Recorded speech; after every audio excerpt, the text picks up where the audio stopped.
Straight men, when at a club, what is your criteria towards approaching a girl, woman? I go to the bar on the weekend every other week and I have literally never done this. It's the eyes. If you're chillin' at a bar and every time you look up a girl is looking right at you, that's the invitation. Is she my wife? If not, I do not approach. I had a small clubbing phase. My advice: go in there and act like you're having the most fun in that club.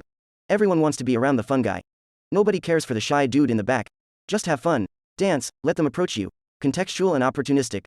Oops, you bumped into her. Turn to apologize, act stunned. Sorry. My fault, gasp, OMG, wow, you're beautiful. Seems totally natural and uncalculated. Spur of the moment, sudden beauty realization. Feel free to act flustered and let her lead a little. It's flattering. Do not run away. Another time. Girl dancing on the table.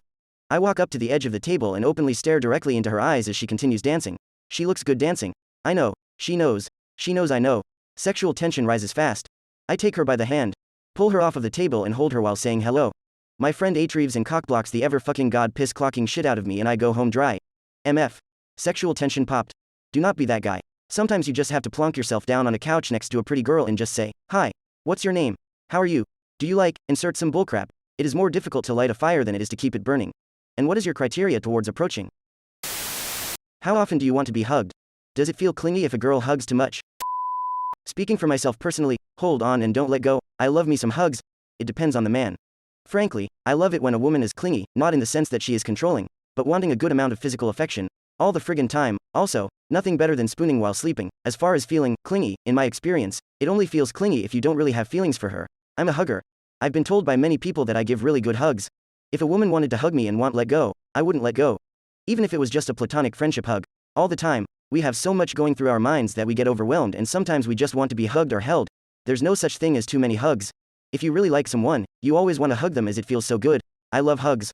Bonus if she smells great and has big personality. How often do you want to be hugged?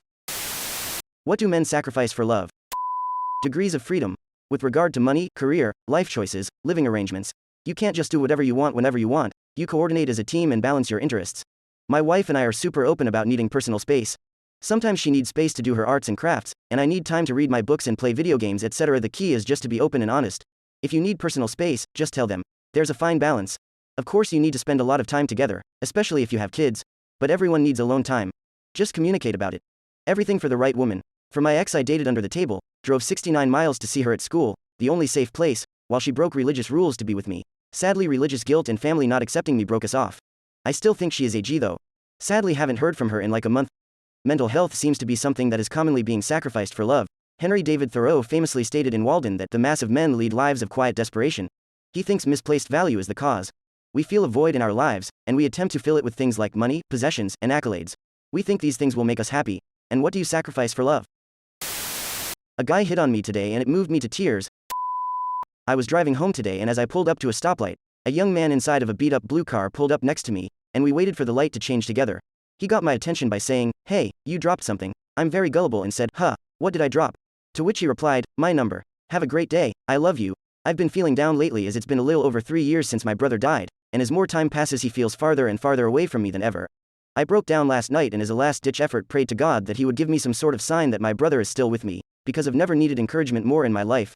Well, the guy who talked to me at the stoplight and jokingly said he loved me looked a lot like my brother, with the same curly brown hair and a signature cigarette hanging off his lips. Hitting on someone the way this guy did is 1000% something my goofy brother would have done back in the day. And when the man said "I love you," it felt like it somehow came directly from my brother. The guy of course had no idea how much it would mean to me, how his words made my entire week. We went our separate ways once the light changed and I got home and cried, in a good way. My grandmother died a number of years ago and one time an old lady walked into the restaurant I was working who looked, talked, and dressed just like her. I was fighting tears at the cash register when she told me to have a good day. About 10 years ago I was sitting at a red light and a guy pulled up next to me and said, "You're beautiful." I yelled back a thank you and he turned right and drove away. It was so random and so nice and not creepy that I never forgot about it. Kindness from strangers like that is so rare. Why is it a man getting married considered a mistake by other men? While this is mostly a joke, there is some truth to it. As you get older and see your friends, relatives, coworkers, and acquaintances get older and get married, then divorced, you'll see how many of those people made huge mistakes and never should have gotten married to the person they're divorcing. I honestly think most men don't actually marry someone they like. It's really strange. They seem to just put up with their significant other and slowly start to resent them over time. My wife's my best friend. We have lots of fun together. I don't know why you'd get married if you didn't have that. I think some guys get married because they think they'll never get another woman. Relationships are hard. Most people don't like doing hard things. People get bitter and resentful. The only marriage that matters is your own. Don't worry about the opinions of others. Based on a study done, search up divorce rates in married couples on Google. 50% of marriages end in divorce, and 70% of divorces are initiated by women. So I think that's why the men in your workplace may call it a mistake. 70% of the women divorce and take half of the man's stuff. And what do you think? What's a piece of information that the world is not ready for? I would say it, but you guys are not ready for it. Bacteria is becoming more and more resistant to antibiotics and will eventually become immune to them. There's a device in your car used to indicate when you are switching lanes and turning. Everyone thinks and feels differently than you. If the power grid goes down for an extended period of time, there will be absolute chaos and mass casualties. 100 companies make over 70% of greenhouse emissions. I can pause online games. There is so much microplastics in the world, it's become woven into what everything and everyone is made of.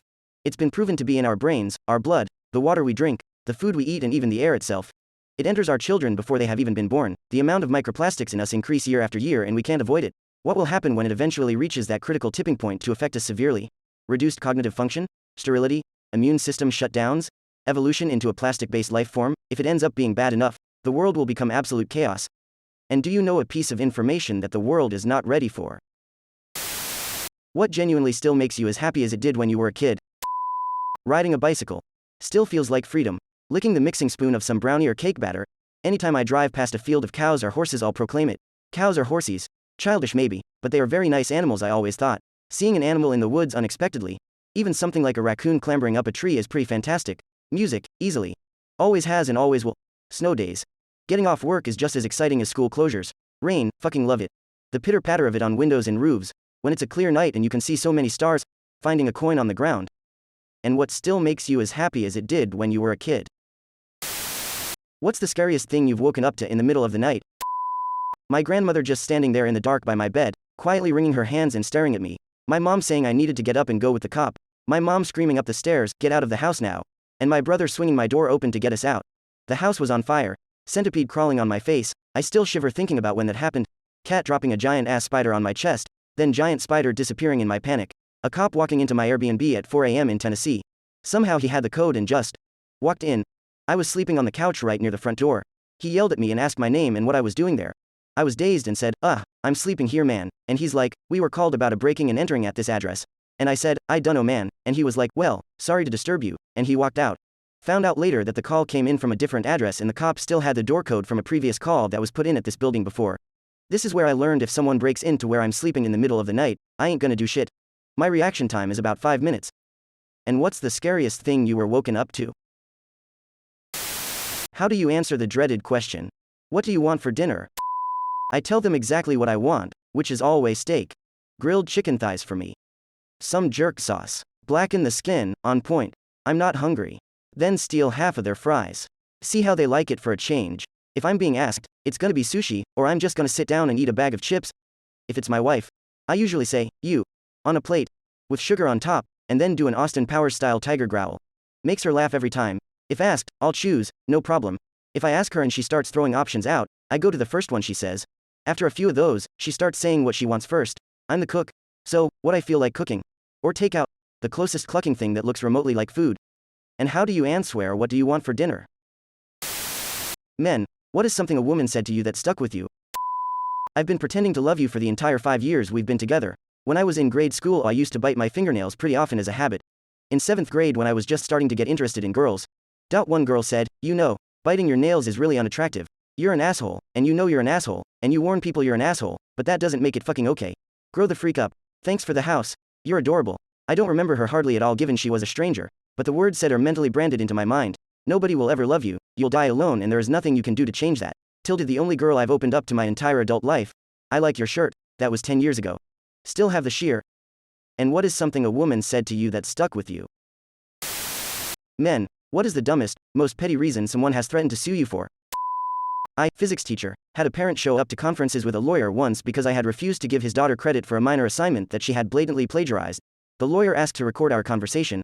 I threw them both out of my office. Not sure if they went over my head to administration, but I never heard any more about it. I'm an engineer with an independent firm.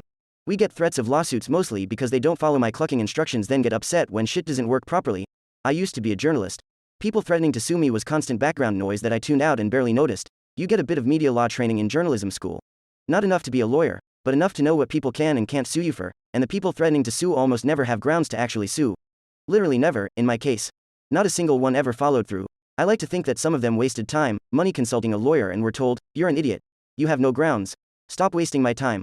But I have no way of knowing if that ever happened. So, yeah, you just ignore it and get on with your day. You'd never have time to get anything else done otherwise. And what is a reason someone has threatened to sue you? What is always portrayed wrong in movies? Labor and delivery. They always have this huge 6-month baby with no umbilical cord. Woman is usually smiling and happy afterwards, and it's not always like that. Some of us are getting stitched up and shaking from being so cold. Everyone has their evenings and weekends off. Even chefs, grocery workers, hacking, high school students, teenagers. In movies they always have smooth acne-free skin with gym bodies like they all skipped puberty. Parking downtown. You're not getting a spot in front of the entrance to the building. Ever. Let alone in the middle of the day. Shooting a gun. Especially in a confined space. So bad for your ears. Archer portrays this very realistically though. Characters with dead-end jobs still always manage to afford decent apartments in major cities instead of living in an alley. When a character wants to destroy a computer, invariably they will shoot the monitor. CPR. Hand placement. Types of breath flow depends on the victim, and pace of pumping. Relationships of just about every sort. What is the creepiest thing that you've come across on internet? Years ago I came across a website that was just a collection of links to unsecured camera feeds. Webcams, baby monitors, security cameras, basically anything with a lens and Wi-Fi capabilities. Apparently most people never set up their devices properly and just leave default passwords or none at all, and this website was just trawling through the internet finding them all. That one video where the car was driving down that mountain road and you had to pay close attention and then it turned out to be a scammer. I'm going to go with creepy, not horrifying or even effed up. I can't remember who it was, but back in the day on YouTube a man posted long videos of himself just sitting and looking straight into the camera with a smile, not a single movement the whole time. Always a live feed. One day someone broke into his home during the live show, and actually ended up leaving without stealing anything because the guy didn't react at all. Just sat there, wide-eyed and smiling at the camera. Thinking back as a thief, that would scare the heck out of me. The browser history of my father. And what is the creepiest thing that you've come across on internet? Which animal should go extinct? Lice. Why do they even exist? And ticks. Fucking ticks. Yeah, I'd eradicate ticks before lice. I had lice once in my life when I was a kid. I have to worry about ticks every time I go outside somewhere in the summer near any kind of grass. Seeing as how my legs and ankles are chewed to shit because of them. Mosquitoes and chiggers, those little red sons of breeches. They freaking suck and contribute nothing to the world. The bug which causes scabies, aka the itch mite, or bedbugs, botflies. Their larvae are mammal parasites, which can grow and thrive in your flesh. Google it. Africanized killer bee. It's an artificial, man-made hybrid that we lost control of. A real-life Jurassic Park story. And which animal do you think should go extinct? What do you regret not knowing earlier in your life? Invisible audience syndrome. Nobody was watching me, nobody noticed me, and nobody cared. I always felt watched and was judged lacking. It's freeing knowing that nobody gives a F about me. How to say no? I was a pushover for way too long. Career. Networking is as important as your skill, abilities, education. I've watched too many buffoons who network well get promoted over more capable applicants. How truly fast time, life actually goes by, and to not take a single day for granted. When you are younger, you still have no concept of what 40, 50 and beyond years feels like and how fast it goes. Then suddenly you are 50 and realizing how little time you may actually have left. How to socialize. Cutting off the shitty people you should have let go a long time ago. That you don't deserve the years of belittlement. People making you doubt yourself. Those things fucking destroys your self-confidence, and it is okay to fail and not know things. And what do you regret not knowing earlier in your life? If your life was a game, what would loading screen tips be? Try not to die by living longer. Keep your health above zero. Have you tried thinking? Getting too high and forgetting the controls is detrimental to your gameplay. Glass is heavier than plastic. Money can be exchanged for goods and services. Press X to cry. Make sure to cry once a day or you may go insane. When feeling overwhelmed, make sure to take deep breaths to replenish your sanity. Remember, think before you act, but don't overthink too much. There are many temporary moods. Never make brash decisions based on how you feel at the moment. It's illegal to strangle someone unprovoked. There are no checkpoints, so be careful. What is a lot more dangerous than most people think? Playing the, well, my alarm turned off, but I just want to rest my eyes for a bit, game. Pigs. They look slow and fat. Saw a guy nearly get killed by a pig, being knocked out. In movies, the hero hits someone on the head, or the hero is hit on the head, and they're out for hours. In reality, if you are knocked unconscious for more than a few seconds, you'll be inundated with traumatic brain injuries. Even a mild brain injuries can drastically change a person's personality, if it doesn't kill them, which is a real possibility. Driving for sure. You're much more likely to die on the drive to the airport than on the flight. Factory work. I started one like 2 weeks ago and quit after the first week. A mistake in a metal fabrication shop could easily cost you your life or serious injury. Not for the clumsy type like myself. Choking kink. What is the hardest lesson you have to unlearn when you became an adult? Nobody gives a flying flock about you besides a very select few people. You are alone. In this world for the most part. That said, it's a free world, get weird. But you gotta work to play, and if you don't play, the work feels like it's for nothing. My Mormon God and my Mormon church were not going to help me out. If you came from a broken home, you have to unlearn practically everything you were taught. Self-care, hygiene, finances, responsibilities. You were taught by the dredges of society, and in order to not become the same thing, you have to teach yourself how to live properly. I am responsible for my happiness. Just take the L and move on. Being selfish isn't always a bad thing. You can get what you want if you're persistent and kind. It's a lot harder than lying and cheating your way through life, but it's honest, and at the end of the day you will feel better about yourself. And what is the hardest lesson you had to unlearn?